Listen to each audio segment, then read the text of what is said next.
Hello friends, welcome back to our channel. In this video, we are talk about GameSir G7 SE base settings. First, make sure you are downloaded the official GameSir Nexus app in your PC or Xbox. That way, you will adjust most of the advanced options. For competitive gameplay, set the polling rate to 1000 HZ for smoother and faster input. Under stick mode, choose a 1:1 raw input-output ratio to maximize aiming accuracy in FPS games.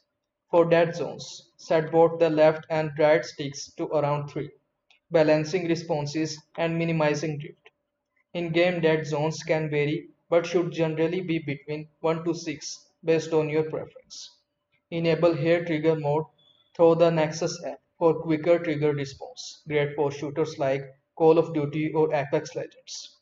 To calibrate sticks and triggers, press and hold the view and Xbox buttons until the light blinks. Then complete the calibration by rotating sticks fully and pressing A. Lastly, button mapping is optional but useful. Hold M with R4/L4 for 3 seconds. Then assign action like jump or crouch for faster access. If you find this video helpful, so please like this video and also subscribe our channel. Thanks for watching.